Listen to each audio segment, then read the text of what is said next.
Donc, ça faisait un bout qu'on ne l'avait pas fait. Tu nous gâtes Ouais. avec 6 éléments cette semaine que tu as trouvés sur les réseaux sociaux. Ben, c'est parce que je m'ennuyais de vous, Nick, vraiment. Non, mais pour vrai, je suis content d'être de retour. Puis je suis quasiment aussi content qu'Alex Stock sur le premier jeu que je vais vous montrer. Écoutez, Tage Thompson fait des ravages cette année. Là. On sait à Mhm. quel point il a des bonnes mains. Contre les Maple Leafs, il est allé d'une Wow. superbe passe là, dans l'enclave pour Alex Stock. Écoute, j'ai écouté des entrevues de Tage Thompson et puis le gars se dit super content de jouer à Buffalo. Ça a l'air que l'atmosphère dans le vestiaire est tout simplement incroyable et que l'importance de leaders comme Alex Tuck, comme Jeff Skinner, a vraiment, vraiment un impact sur le jeu des Sabres qui sont à 5 points, je pense, ou 6 points là, des séries. Donc, ils sont extrêmement proches. Puis, des jeux comme ça, à la Thompson, ça va aider définitivement au succès de l'équipe. Thompson qui connaît une excellente saison, sa meilleure en carrière. Écoute, tout simplement époustouflant avec sa grandeur, puis sa taille, puis ce qu'il est capable de faire. Mhm. Ouais, vraiment, ça va être une équipe intéressante à suivre dans les prochaines années. Puis ce qui est le fun aussi, c'est qu'on a encore une certaine banque d'espoir qui peut venir encore améliorer l'équipe. Donc, non, non, on est en très belle position. Puis, comme tu dis, les joueurs commencent à réavoir le goût d'aller jouer à Buffalo aussi. Ouais, exactement. Puis j'aime le point que tu amènes, comme quoi les espoirs, justement, on dirait qu'ils sont en train de comprendre leur rôle tranquillement. J'ai regardé le jeu de Jack Quinn, j'ai aussi regardé le jeu de Dylan Cousins. Dylan Cousins, en ce moment, joue du très bon hockey pour les Sabres et est vraiment en train là, de se modeler en tant que joueur de hockey stable, physique, Mhm. two-way, qui est capable aussi, qui a des talents de marqueur, parce qu'on le sait que Dylan Cousins est quand même capable de superbes buts parfois. Donc, non, les Sabres, c'est assez cool de les voir aller. Puis c'est très, très beau, mais pas plus beau que le nouvel équipement de Jonathan Quick avec les Golden Knights de Las Vegas. Écoutez, moi, trip équipement de gardien de but, voir tout le processus derrière la création de son équipement, c'est quelque chose d'incroyable. La sélection de couleurs, mais aussi comment le pattern a été cool sur les pads. Et puis, Quick, depuis que j'écoute le hockey, n'a jamais déçu avec son Mhm. équipement. Jamais, jamais, jamais. Et en fait part encore une fois avec les Golden Knights. Écoute, c'est dommage qu'il ait quitté les Kings. Par contre, je pense qu'il se fait quand même bien avec les Golden Knights. Une fiche de 3-0, déjà un blanchissage, a des très bonnes performances. Et ça va définitivement aider l'équipe en série. Donc, en plus de le voir aussi beau qu'il va être dans les prochaines parties, non, ça aide grandement. Puis je pense que l'apport de Quick va. En fait, c'est l'avenue d'un leader, mais aussi d'un Mhm. mentor pour les gardiens de but. Aiden Hill fait un excellent job cette année. Logan Thompson aussi a été capable de relever le défi.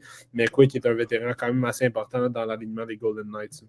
Ouais, ben, je suis quand même, par contre, assez déçu de ne pas avoir vu son équipement avec les Blue Jackets. Ah, Il aurait quand pour même vrai, pu se moi faire ça. aussi j'aurais aimé ça. Moi aussi j'aurais aimé ça. C'est même pas une joke, je pense qu'il aurait pu faire quelque chose d'assez impressionnant. Ben oui, oui. Mais la barre est assez haute parce qu'Elvis Merzlikins a du très bel Mhm. équipement, mon nez, du très bel équipement. Non, regarde, c'est fou, Red. Mais qu'est-ce qui est fou aussi? J'aime pas ça, les transitions sont pas bonnes cette Mais semaine. non, c'est pas si pire. Pas grave. Prochaine vidéo, en fait, c'est Mitch Marner, les Leafs en ce moment qui savent qu'ils vont affronter le Lightning en séries éliminatoires. Et puis Mitch Marner est allé d'une beauté là, contre les Oilers d'Edmonton, a été capable d'intercepter la passe en zone adverse et ensuite déjouer Stuart Skinner. Pourrait. Wow. Non, c'est ça. Complètement débalancé de gardien de but. Écoute, j'étais bouche bée quand j'ai vu ce jeu-là. On sait que Mitch Marner a des bonnes mains. On sait qu'il a une bonne shot. On sait qu'il ne l'utilise pas souvent. Mais là, clairement, il a fait preuve de tout son talent. Là. Ça va aider les Maple Leafs. Est-ce que c'est l'année des Leafs, Nick? Écoute, l'année de passer le premier tour, je crois que oui. L'année C'est d'être ça que je voulais champion, dire par peut-être pas, l'année là. des Leafs. Mais écoute, je paierais pour avoir une finale des Oilers contre les Maple Leafs, juste pour les jeux impressionnants qu'on aurait. Il y a des Ah, c'est entraîneurs sûr. qui s'arracheraient les cheveux de la tête, mais quand même, ça serait quelque chose du point de vue de l'amateur, là. Ouais, point de vue spectacle, ça serait une des meilleures finales de la Coupe cette année, je pense qu'on Ouais. aurait eu depuis quelques années. Mais oui, effectivement là, les Maple Leafs sont bien placés, ont une bonne chimie présentement. Mais là, j'ai hâte de voir ce qui va se passer avec Austin Matthews parce que on Mhm. sait qu'il a un peu ralenti. Que les Nylander, Marner, Tavares sont un peu le dessus présentement. Donc, ça va être à voir. Mais qu'est-ce qui est à voir aussi, Nick? C'est la bagarre, ou dis-je la non-bagarre Ouais. entre Boko Imama et Ryan Reeves, dans le fond, du match Wild contre Coyote. Donc là, vous allez voir, là, ils se préparent à se battre, tout simplement. Reeves, on dirait que Reeves se moque de Boko Imama, vraiment. Là, on dirait que C'est comme, OK, là, qu'est-ce que tu vas faire? Je sais pas trop, je suis là. Je suis prêt à me défendre aux besoins. Écoute, c'est tellement drôle, puis on dirait vraiment, là, c'est comme une bataille de chats, là. Vraiment, là, comme, là, ils sont Mhm.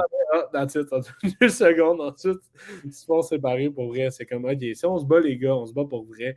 Puis, mais je sais qu'il y a de moins en moins de batailles là, dans la LNH. C'est pour ça que mais je pense que ça serait quand même important que les joueurs écoutent. Moi, je ris en réécoutant la vidéo, mais je pense que ça serait quand même important que les joueurs sachent un peu se défendre parce que là, c'est un peu n'importe quoi. Mais tu vois, j'ai l'impression, parce que j'avais vu quelques séquences d'avant le match, les deux se sont parlé avant la rencontre.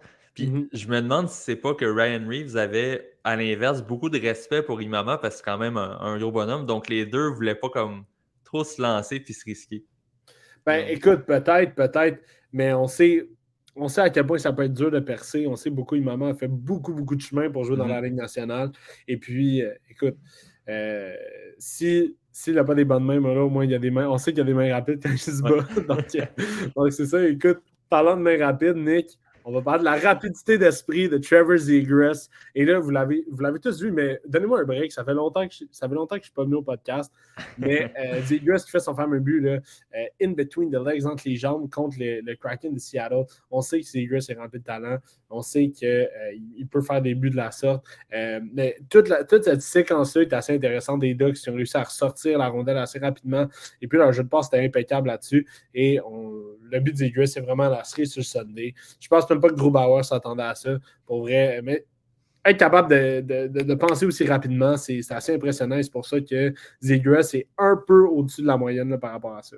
Mhm. Ouais, pas certain que John Tortorella a aimé revoir une autre séquence dans ce genre-là, Ouais. encore de Zegras. Ouais, c'est ça. On sait que Zegras, c'est pas vraiment son préféré. Non. Mais écoute, Nick, parlant de préféré, je pense que le prochain gardien, c'était le préféré de la foule dans le dernier match de la SHL. En tir de barrage, cette fois-ci, donc le joueur qui frappe le poteau et Wow. le gardien a réussi à repérer la rondelle dans les airs et puis aller la chercher avec sa mythe avant qu'elle traverse la ligne rouge. Ça, on ne va jamais voir ça dans la LNH. Non. Mais je vous le conseille pour ceux qui nous écoutent. Si vous voulez aller voir des jeux impressionnants au hockey en tir de barrage, surtout, allez voir les ligues européennes. Il y en a tout plein de ça. C'est un différent style de jeu qui fait en sorte qu'on voit différentes choses. Puis, ben, ça ajoute une touche de plus, je trouve, au sport qu'on aime tant. Ouais, puis on n'hésite pas à tester justement des feintes. Je me rappelle, il y a un Suédois, il y a quelques semaines, on en avait parlé, là, de la feinte à une main qu'il avait tenté en tir de barrage. Donc, tu sais, on n'hésite pas à s'essayer, même si c'est dans un contexte qu'on veut gagner, tu sais. Exactement, exactement. Donc, c'est ça que j'avais pour toi, Nick, cette semaine. Ben, super, un gros